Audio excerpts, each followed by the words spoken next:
ডিমের কুরমার জন্য অনেক বেশি রিকোয়েস্ট পেয়েছিলাম। আজকে সিম্পল ভাবে এই ডিমের কুরমাটা আপনাদের সাথে শেয়ার করছি, তবে খেতে অনেক মজার হবে। আশা করছি আমার সব রেসিপির মতো আজকেটিও ভালো লাগবে। ইজি ভাবে যে কেউ এই কুরমাটা রান্না করতে পারবে। ডিমের কুরমার জন্য আগে থেকে সিদ্ধ করে নেওয়া 7টা ডিম নিয়েছি, তারপর পরিমাণ মতো লবণ দিয়ে দিচ্ছি আর ডিমের সাথে লবণটা মিশিয়ে নিচ্ছি। মেশানো হয়ে গেলে একটা সাইডে রেখে দিচ্ছি। কুরমা রান্নার জন্য একটা বাটিতে নিয়ে নিচ্ছি 7-8টার মতো কাজু বাদাম, তারপর দিয়ে দিচ্ছি 5-6টার মতো কাঁচামরিচ আর নিয়েছি 10-12টার মতো কিশমিশ। এই সবগুলো মশলা একসাথে অল্প একটু পানি দিয়ে পেস্ট করে নিতে হবে।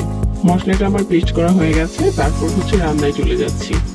চুলায় প্যান বসিয়ে পরিমাণ মতো তেল দিয়ে দিতে হবে আর আগে থেকে যে লবণ মিশিয়ে রেখেছিলাম ওই ডিমগুলো দিয়ে দিতে হবে। তারপর হালকা আছে নেড়ে চেড়ে ভেজে নিতে হবে। এপাশ ওপাশ করে ভেজে নিলে খুব সুন্দর একটা কালার চলে আসে। যখন ভাজা হয়ে যাবে তারপর প্যান থেকে উঠিয়ে একটা সাইডে রেখে দিচ্ছি। একই প্যানে আরো কিছু তেল দিয়ে দিচ্ছি, 1/4 কাপের মতো হবে।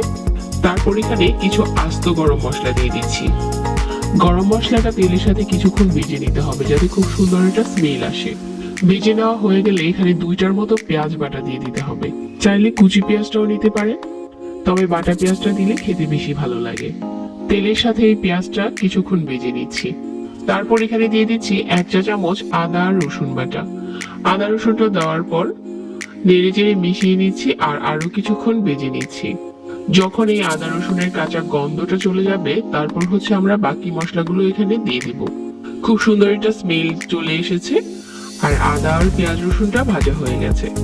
তো এখন দিয়ে দিচ্ছি এখানে আগে থেকে যে বাদামের মিশ্রণটা বেটে রেখেছিলাম ওইটা দিয়ে আবারও নেড়ে চেড়ে মিশিয়ে নিচ্ছি আর আরো কিছুক্ষণ কষিয়ে নিচ্ছি। তারপর এখানে 1/4 চা চামচ করে দিয়ে দিলাম মরিচ, ধনিয়া আর জিরার গুঁড়া। এই সবগুলো 1/4 চা চামচ আছে। বেশি করে দিলে কিন্তু কুরমা খেতে ভালো লাগবে না, খুব অল্প করে দিতে হবে। তারপর নেড়ে চেড়ে মিশিয়ে নিচ্ছি আর কিছুক্ষণ কষিয়ে নিচ্ছি।